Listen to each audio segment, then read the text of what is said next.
Bonjour, très heureuse de vous retrouver ce matin. Nous sommes le samedi 13 avril, ce qui doit donner donc un 13 avril 2013.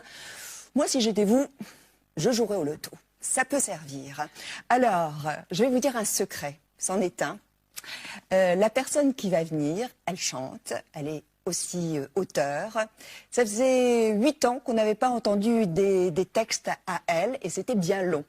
C'est Lara Fabian qui est avec nous et elle va nous raconter son secret puisque son nouvel album a ce titre. Bonjour Lara Fabian. Bonjour. On a mis de la couleur aujourd'hui. Alors là, vraiment, et dans le décor et vous toutes de rouge vêtues. On s'est dit vitamine. Oui, c'est rouge passion.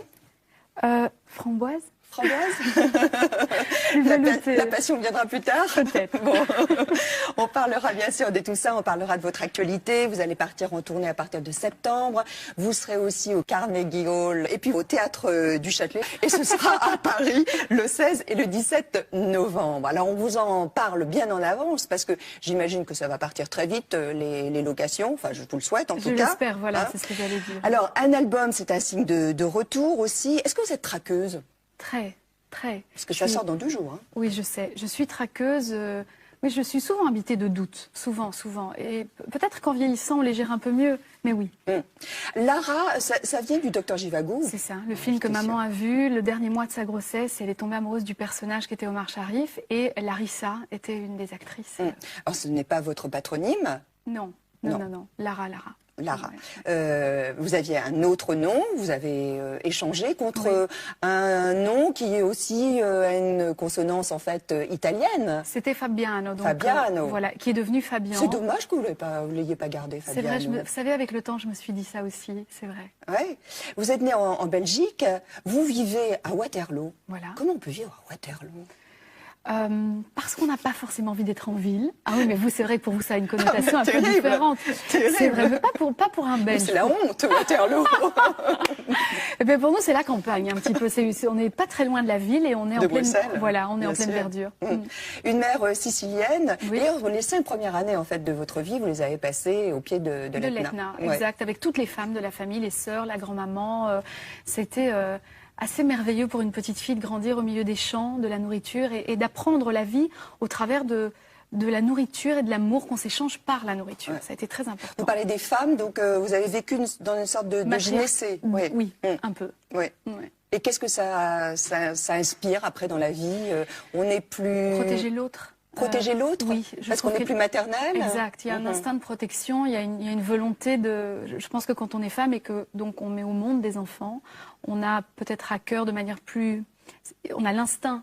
Vous y croyez, vous, à l'instinct ? Je pense, oui. Et l'instinct paternel, ça n'existe pas ? Bien sûr, mais bien sûr. Je crois qu'il y a des papas aussi mamans que certaines mamans. À 5 ans, vous déclarez je suis chanteuse. Je suis. Ah oui, quelle présomption. Et quelle assurance, oui. Et papa dit, ah non, tout au plus, on souhaite le devenir. Je dis, non papa, je t'assure, je le suis. Le reste de l'histoire, c'est qu'ils se sont vraiment beaucoup sacrifiés pour m'offrir un piano, pour m'envoyer à l'académie et me permettre de suivre des cours qui ont développé ce que je fais aujourd'hui. Et quelqu'un vous déclare quand même tout de go, avec les pieds plats, de grosses cuisses, vous ne pourrez jamais faire une portée. Personne ne pourrait porter cette chose. Mais c'était Parce que vous vouliez devenir danseuse. Oui, je voulais devenir danseuse. Moi, je suis une grande amoureuse de la danse, de cette élégance, de cette légèreté, oui, de cette façon qu'on a quand on est danseur, d'exprimer son âme et de défier toutes les lois de la pesanteur. Voilà. Tout ce qui est lourd dans la vie, j'ai l'impression que quand on est un grand danseur, c'est faux, hein, c'est une vue de l'esprit, on ne le sent pas. Ils ont des vies extrêmement difficiles, une discipline rude. Mais j'aurais aimé, c'est vrai, j'aurais aimé. Et ça a avorté. Mais une sentence comme celle-là, ça brise le cœur, ça brise l'élan même. Oui, ça brisait l'élan et le cœur. Et puis comme ça permettait de faire... Disons que parallèlement à ça, par contre, au lieu d'aller au cours de danse, du coup, j'ai été au cours de chant. Et au cours de claquettes, et au cours de piano. Et puis j'ai découvert que par le chant, je pouvais exprimer autant de choses que j'aurais aimé exprimer par la danse. Quel est votre rapport au corps aujourd'hui ? Ça va mieux, ça va beaucoup mieux, la jeune fille se sent beaucoup mieux. Elle a grandi. Elle a grandi. Et, comment vous dire ? Est-ce qu'une femme est toujours absolument en paix avec ce qu'elle représente physiquement ?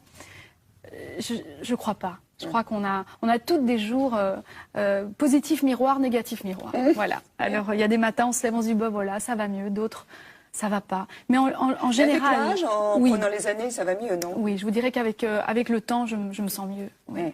Vous vous souvenez de la première fois où vous êtes montée sur scène? Toute première fois? Oui, bien sûr. Alors c'était au spectacle de l'école, la toute première fois. Vous avez quel âge? Là, j'ai 12 ans.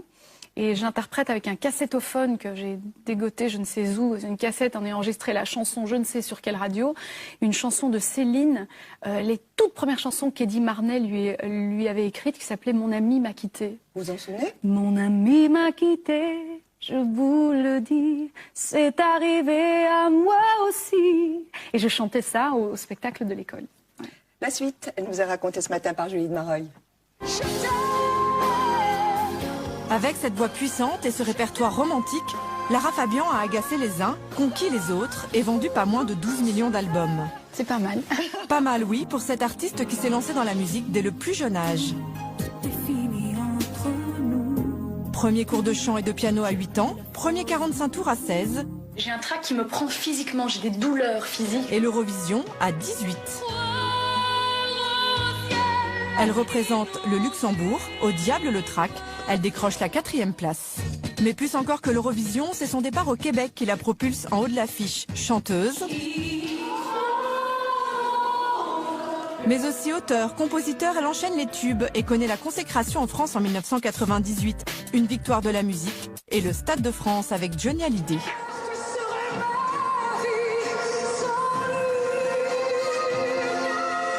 Partager la scène avec d'autres voix, cette chanteuse au tempérament de feu adore ça. J'aimerais tant voir si je suis malade. C'est ça la musique, c'est aussi ne pas forcément se cantonner à ce qu'on attend de vous, mais faire des choses un peu surprenantes. Surprenante, comme lorsqu'elle se déguise en SDF pour dénoncer l'exclusion. Une petite pièce, madame?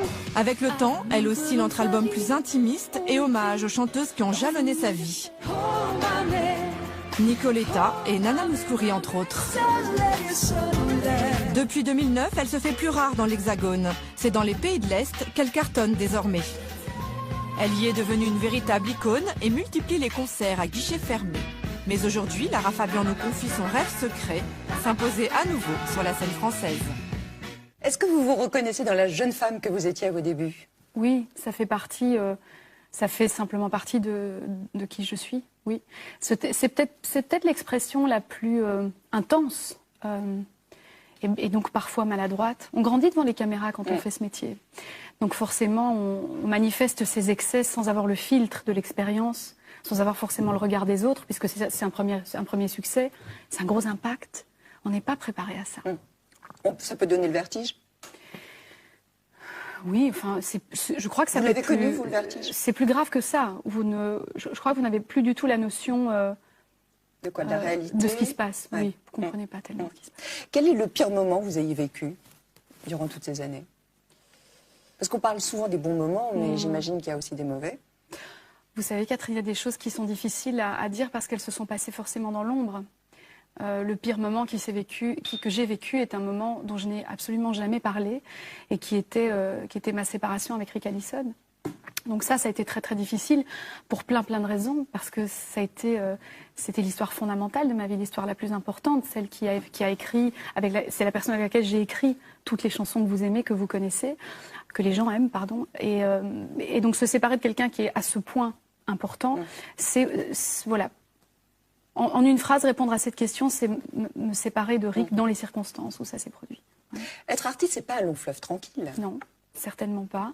Mais c'est aussi une grande satisfaction. Il y a des périodes de déprime, de découragement. C'est un mot un peu fort, la déprime. Il y a des périodes où les coups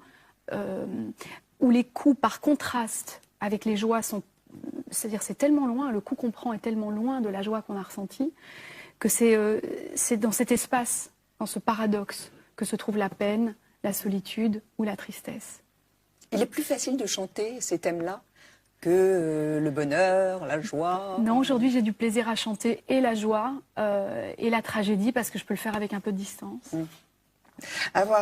Chanter un tube comme Je t'aime, c'est un fardeau? Pas du tout. C'est encore aujourd'hui une des plus belles choses qui me soit arrivée et je la chante toujours et partout, partout dans le monde. Il n'y a pas un endroit où je vais où les gens ne la connaissent pas par cœur. Alors elle entraîne souvent l'émotion, notamment de votre part, quand elle est interprétée par quelqu'un d'autre. Je t'aime, je t'aime, comme un fou, comme un soldat, un chanteur qui est tombé bien bas. Je t'aime,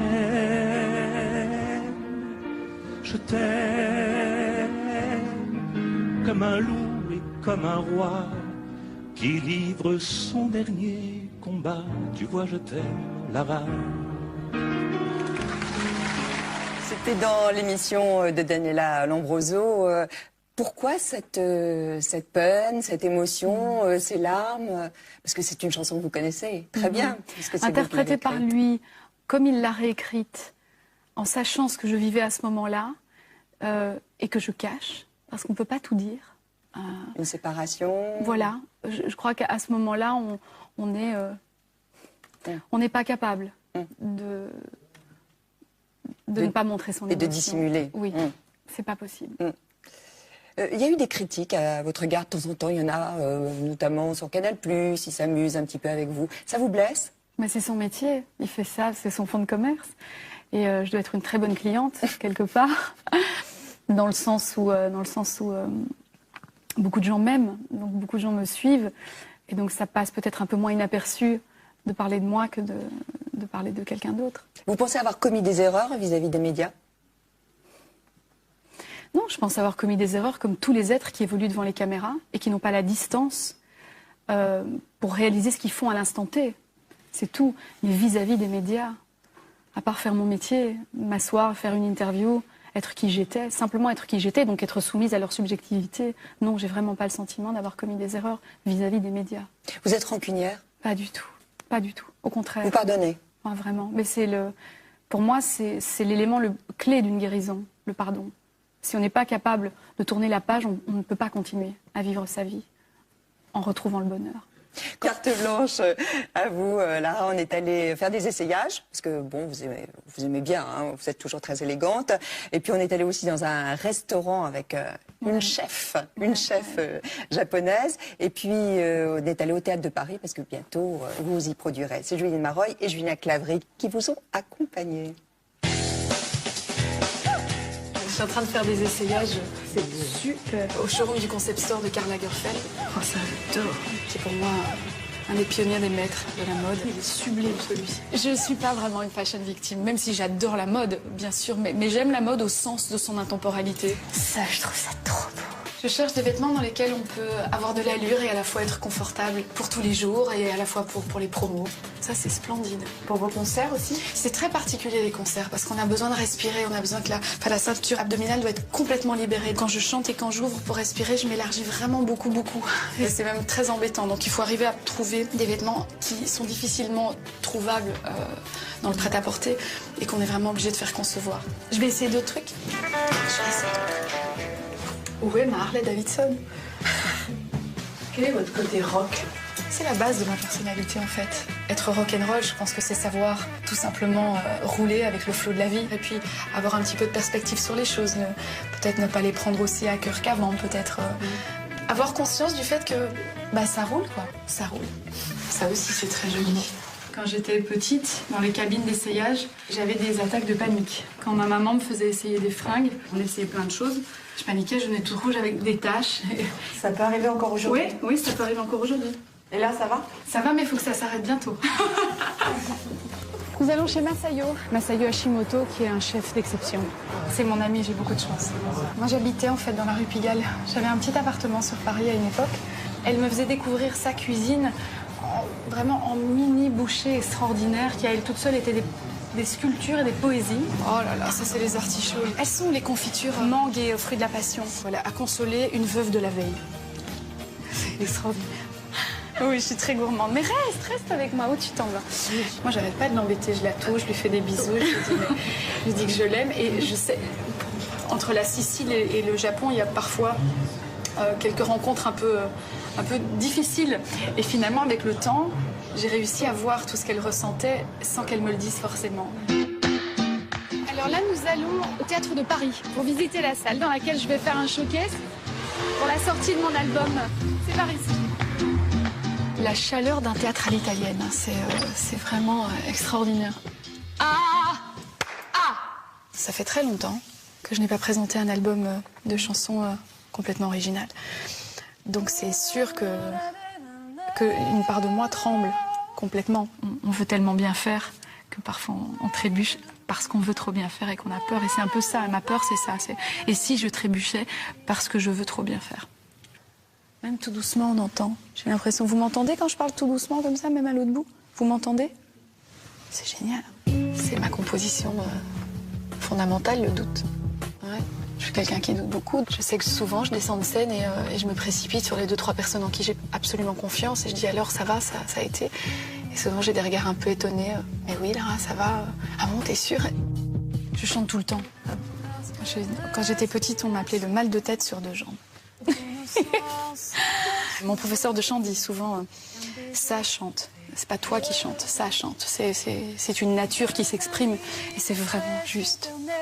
Lorsque 2 ailes se touchent, tout en nous se réveille à l'évidence que l'amour fait cette fois toute la différence.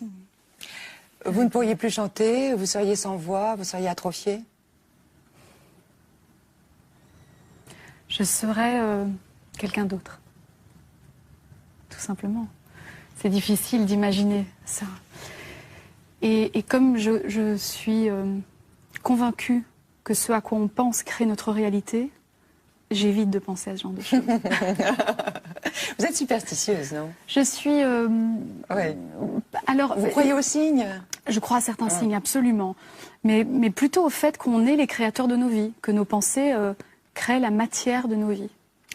Lorsque l'on vous voit essayer des très beaux vêtements, des vêtements de haut de gamme, de luxe, vous qui venez d'un milieu modeste, ça vous réconcilie justement peut-être avec l'argent, de se dire qu'aujourd'hui vous pouvez profiter d'un certain confort? Alors j'ai un rapport très étrange avec l'argent.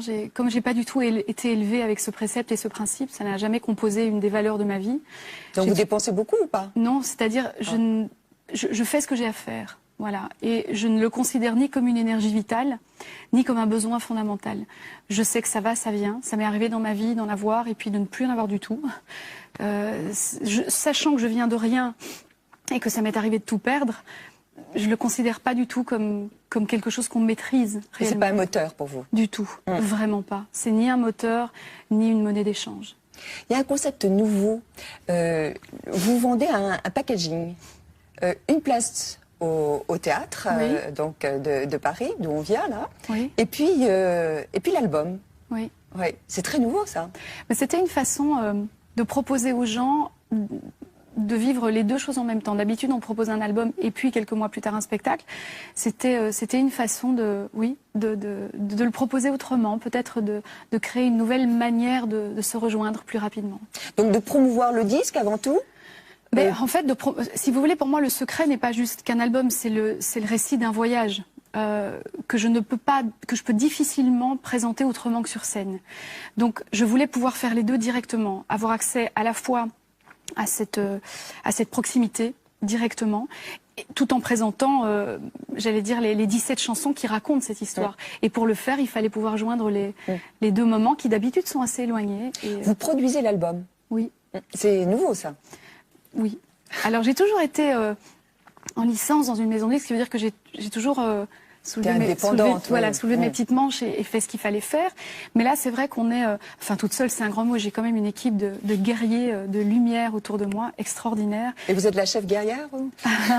Moi, je suis un des lutins de la chaîne. Voilà, je suis le lutin qui chante. Alors, il y a le lutin de la radio, il y a le lutin de la presse. Mais vous êtes une femme d'affaires? Pas trop, non. Je suis une femme de foi, plutôt. Mais vous avez de l'autorité, vous savez diriger?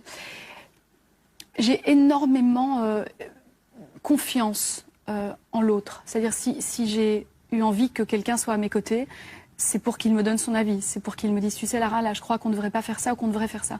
Donc diriger peut-être sur ce qui est fondamentalement artistique, mais pour le reste, j'ai vraiment une grande confiance dans l'équipe qui m'entoure à chaque étage. 17 chansons que vous avez écrites. Oui. Pourquoi? Je l'ai toujours fait. J'ai toujours écrit mes chansons. Jamais vous n'avez eu envie de tenter d'autres textes chez d'autres? De me faire bercer par les mots des autres. Souvent, sur les albums précédents, j'ai toujours laissé la dernière chanson ou la première à quelqu'un d'autre pour me voir interpréter dans sa poésie. Et cette fois-ci, comme j'avais une histoire très précise à raconter, qui est celle du bonheur retrouvé, j'ai eu besoin de le faire de A à Z. L'idée de cet album, c'est vraiment de raconter cette histoire sans interruption. C'est pour ça que quand vous écoutez comme un l'album, scénario. Comme un scénario, comme un film. Voilà. Alors c'est assez épique, ça peut s'apparenter un peu à une musique de film, à un opéra rock. On vous raconte l'histoire d'un bout à l'autre et d'une chanson à l'autre. Si vous en avez envie, vous pouvez ne pas interrompre l'histoire parce que d'une chanson à l'autre, je vous balade dans un instrumental qui vous mène au monde de l'autre chanson. Ça parle aussi en filigrane de violence aussi, de d'inceste, de viol. Oui, d'inceste, de désordre alimentaire, de trahison, de tout ce qui nous impacte un jour ou l'autre dans la vie. Une trahison, la perte d'un être cher, une maladie, un désordre alimentaire, une dépendance, une dépression. Tout ce que l'on cache parfois. Ce sont des choses avec lesquelles on a tellement de mal à vivre quand elles nous impactent que c'est très très difficile de les raconter. Il y a aussi bien sûr l'amour, la séparation. On sait que, d'ailleurs c'est vous qui l'avez annoncé, que vous êtes séparés donc, de votre compagnon, qui est le père de votre fille. Qu'est-ce qu'on... ça vous enseigne? Qu'est-ce qu'on retient d'une douleur comme celle-là? On apprend qu'il faut peut-être dire les choses un petit peu plus clairement. Mieux communiquer? Peut-être, ouais. Dire, être capable quand les choses peut-être prennent un peu d'eau, dire, tu sais, ça prend l'eau et pas se dire, c'est pas grave, on va mettre les mains sur les trous. Et comme c'est un homme extraordinaire, j'ai eu beaucoup de chance. J'ai fait un enfant avec la meilleure personne qui pouvait être. C'est encore mon ami. Et qui vous comprenait bien en tant qu'artiste? Qui me comprenait bien en tant qu'être, en tant qu'artiste, certainement. En tant qu'artiste, peut-être encore mieux qu'en tant qu'être, c'est vrai. Alors, on parle de Gérard, bien Gérard sûr, Pulicino, tout à fait. Voilà. Producteur, un grand réalisateur, il a fait beaucoup de captations aussi, de spectacles. Vous avez une fille donc ensemble. Devenir mère... assez tardivement quand même, c'est instinctif ou ça bouleverse? C'est un grand bouleversement dans sa vie. Parce qu'on parlait d'instinct tout à l'heure. Oui, alors pour moi c'était l'heure. C'était naturel. C'était juste, il fallait qu'elle arrive. Moi je sentais que c'était là. Comme je vous disais, je l'ai fait avec la bonne personne. Et ça, c'était à la projection de Blanche-Neige, c'est pour ça qu'elle a un petit poupée avec la couronne. Mais oui, parce que forcément, quand on arrive à la projection, on lui remet une couronne. Et Non, faut dire aux téléspectateurs qu'elle ne porte pas une couronne en permanence. Non, rassurez-vous, je n'ai pas encore pété une durée jusqu'à ce point-là. La fille qui a pété un plomb total. Non, ma fille est tout à fait normale. Elle aime le rose, ça il faut le dire. Elle aime le rose, donc c'est une princesse aussi. Très bien. C'est vraiment une fille alors. Tout à fait. Je ne sais plus ce qu'on se disait. Non, on parlait d'instinct. Oui, d'instinct. Oui. Donc c'était tout à fait naturel et à la fois c'est un grand bouleversement parce que quand on voyage constamment, qu'on est dans une valise tout le temps, qu'on a peu de temps à accorder à un quotidien, tout d'un coup l'enfant vient rétablir ce désordre. Et s'assure qu'entre deux mamans, maman ceci, maman soit là, quoi. Donc moi j'y tiens beaucoup, j'organise mes tournées en fonction d'elle, j'organise mes vacances. Elle vous reproche déjà votre absence? C'est très rare. Elle comprend. Et elle ne pleure presque jamais quand je m'en vais. C'est très très rare qu'elle fasse. Elle est peut-être même contente de voir sa mère partir. peut-être que je lui casse les pieds. Voilà. Elle est bilingue? Elle est bilingue, italien, français. Ouais. Vous envisagez d'autres enfants, d'avoir d'autres enfants? L'avenir le dira, c'est ça? Oui, ça, c'est pas vraiment dans mes mains pour l'instant. Ouais. L'adoption, par exemple, c'est quelque chose que vous pouvez envisager? Ah oui, vraiment. Ouais, vraiment. Vous y avez déjà pensé? Oui, je me souviens qu'à une époque, j'en parlais, on en avait même parlé avec Gérard. En dehors du fait qu'on pouvait en avoir, simplement, un peu comme on est parents universels. Oui. Il y a eu aussi une femme comme ça que vous nous avez indiquée, vous nous avez dit, cette femme, elle m'a beaucoup apporté. Alors on est allé la voir, on lui a demandé son témoignage. Oui. Là, vous la reconnaissez peut-être? Isabelle. C'est Isabelle. Voilà. Isabelle vous a apporté des clés semble-t-il. C'est vrai. Alors on va l'écouter, vous allez nous expliquer de quoi il s'agit. D'accord. J'ai beaucoup de joie à répondre à l'invitation qui m'a été faite de parler de Lara à l'occasion de cette émission. Nous nous sommes rencontrés il y a 1 an. Elle m'a contactée directement en me demandant si j'étais d'accord de lui apprendre cet art antique du son qui s'appelle Kototama et qui a été conservé au Japon depuis des millénaires. Et j'ai découvert vraiment un être d'une humilité profonde dans son travail personnel, dans son travail du chant, et à quel point elle est capable de pouvoir se remettre complètement en question à tout moment, de pouvoir changer des habitudes pour faire un pas de plus. J'ai été touchée également par la qualité de son écoute, sachant que dans cet art du son que je transmets, le plus précieux ne peut pas vraiment être dit avec des mots. C'était la première fois que je rencontrais quelqu'un qui captait immédiatement ce qu'il y avait à percevoir. Et tout ça se perçoit d'ailleurs dans certaines des chansons de son dernier album. C'est un être profondément bienveillant, profondément aimant, avec tout le monde. C'est vraiment le signe des êtres qui ont une âme forte, qui ont vraiment une force intérieure. Et pour moi, c'est vraiment une des plus belles rencontres qui m'a été donnée de faire dans cette vie. Un immense merci, Lara. Je t'embrasse. À bientôt, ma belle. Au revoir. Alors qu'est-ce qu'elle vous a apporté, Isabelle? Eh bien, Parce que vous lui avez beaucoup apporté, semble-t-il. Mon Dieu, si vous savez. Mais ça a été un échange. Ah oui. L'art de l'Onseido, c'est la voix. C'est ancestral, c'est japonais, et c'est une pratique par le son qui permet de retrouver simplement une sérénité intérieure quand on est agité par nos vies, quand on court partout comme tous les êtres le font. Alors certains font du pilate, du yoga, de l'aïkido. Moi j'ai trouvé la voie du son. Mais concrètement, qu'est-ce que ça Ce sont donne des sons, des voyelles et des consonnes qui se succèdent. C'est une pratique très intime aussi, donc c'est difficile de vous-même vous donner un exemple. Mais comme des vocalises? C'est un peu comme des vocalises. Ce sont des sons qui se succèdent et qui permettent de retrouver immédiatement une forme de sérénité, presque de joie antérieure. Vous êtes très attiré par tout ce qui est un petit peu occulte. Occulte, non. Non, enfin médecine parallèle aussi. Ce sont des termes trop connotés et qui ont vécu trop de digressions malheureuses dans la société. Je ne suis pas attirée par le culte ni par les médecines parallèles. Je suis attirée par ce qui fait du bien en soi et qui nous rend heureux. Et chacun son thermomètre par rapport à ça. Donc je ne suis pas tout à fait d'accord. D'accord. Mal de dos, par exemple. On sait que vous avez chose. souvent mal au dos. L'Onseido était très important pour ça. Mais moi, j'ai vécu quelque chose de beaucoup plus grave qu'un mal de dos. J'ai eu vraiment un accident de dos grave. Donc on s'en sort comment? Des rencontres. Là, quand vous me parlez de ça, moi, je pense à une personne en particulier qui était très, très importante dans ma vie, en dehors d'Isabelle Padovani, qui est justement à la suite de cette brisure. Moi, en fait, voilà, je ne l'ai jamais dit, je vais le dire pour la première fois, je me suis brisé 2 vertèbres en 4 morceaux. C'était vraiment presque irrécupérable. Au cours d'un accident?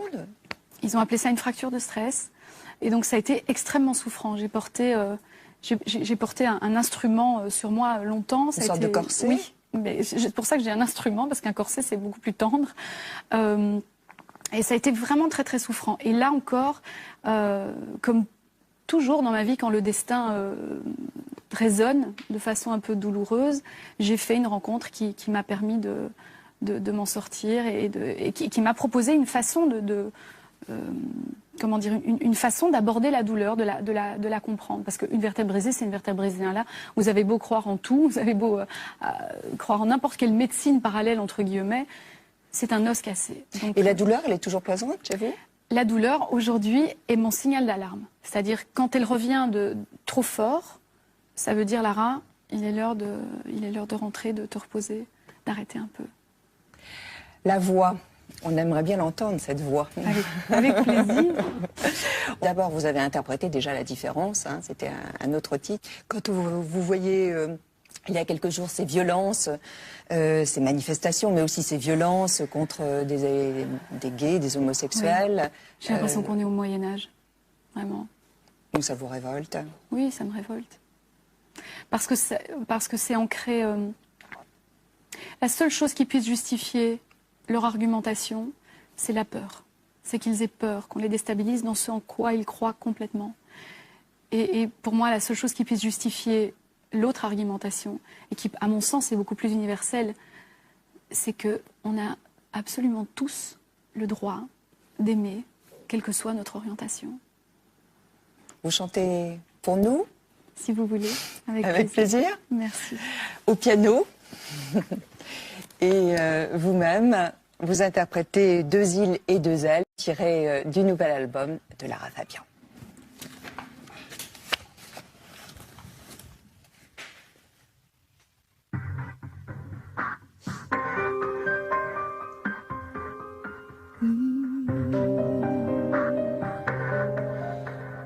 Comme un ciel d'hiver à ses nuits claires s'abandonne, comme un grand tonnerre meurt dès qu'il résonne, comme une source claire s'ouvre à la mer et puis fusionne, comme un bout de chair a fait de nous des hommes.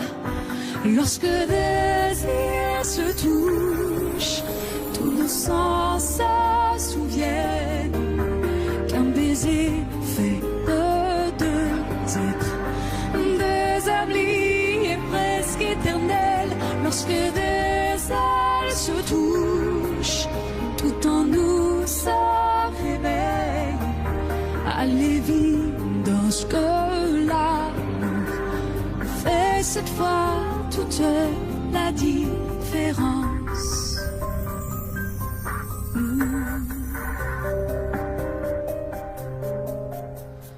Comme inséparables sont racines immenses arbres, quand vents et tempêtes persifler sans tête, caravane passe, aboie les chiens de guerre lasse, livrer les secrets, et la haine se déplace. Lorsque des îles se touchent, tous nos sens se souviennent qu'un baiser fait de deux êtres, deux âmes liées presque éternelles. Lorsque des ailes se touchent, tout en nous se révèle à l'évidence que l'amour fait cette fois toute la différence.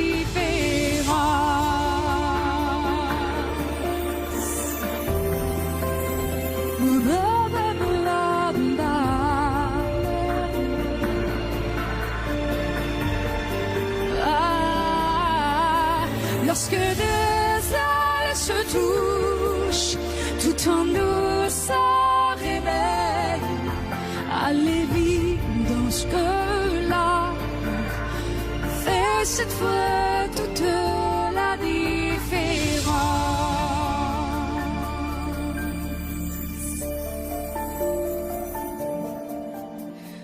Âmes jumelles sont immortelles bien au-delà d'Iloué. Merci beaucoup, Lara. C'est difficile simplement avec un piano, non? Rester dans la lumière, oui. C'est un tout petit peu plus difficile et à la fois c'est tellement plus tendre, Oui, je trouve. intimiste. Oui. Mm. Merci beaucoup. Je dis quand même aux téléspectateurs, parce que c'est rare, que vous étiez en direct, en live, comme on dit. Allez, je vous emmène aux deux ados. D'accord. Dos à dos, dos à dos, dos à dos, dos à dos, dos à dos. Deux ados avec vous, Lara Fabian, et des réponses du tac au tac. Qu'est-ce qui est insupportable lorsque l'on partage votre vie? La rapidité à laquelle je peux changer quelque chose. La dernière fois qu'on vous a confondu avec Hélène Ségara? C'est pas arrivé depuis longtemps. Mais c'est vrai que ça arrivait souvent. En échange d'une fortune, est-ce que vous pourriez donner un concert privé pour un homme de pouvoir dont vous ne partagez pas du tout les opinions politiques? Non, en échange d'une fortune, certainement pas. Quel est le numéro de téléphone le plus incroyable que vous ayez dans votre téléphone portable? Je peux pas te le dire.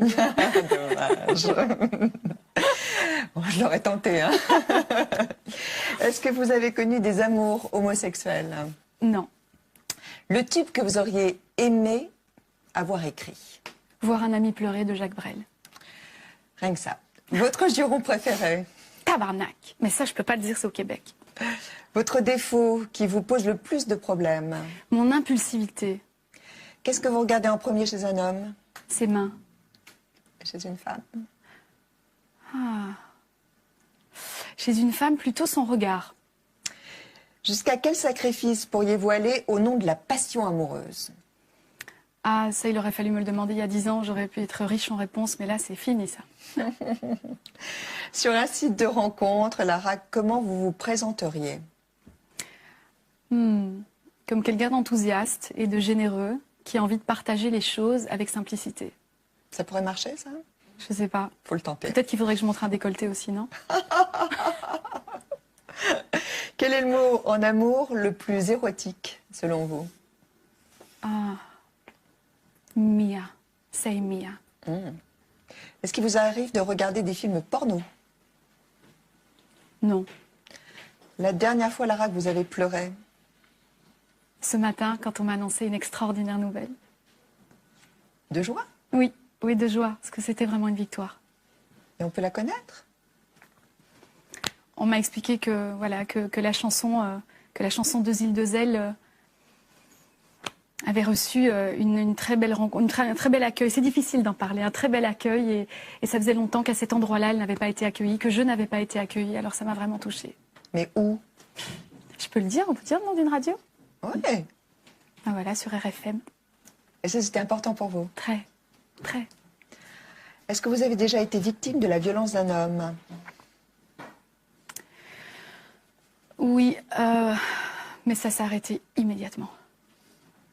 Si votre fille vous demandait une définition de l'amour, qu'est-ce que vous lui répondriez? La vie en soi. Et si je vous dis beau dommage? Ça ne vaut pas la peine de laisser ceux qu'on aime pour aller faire tourner des ballons sur son nez. On le savait.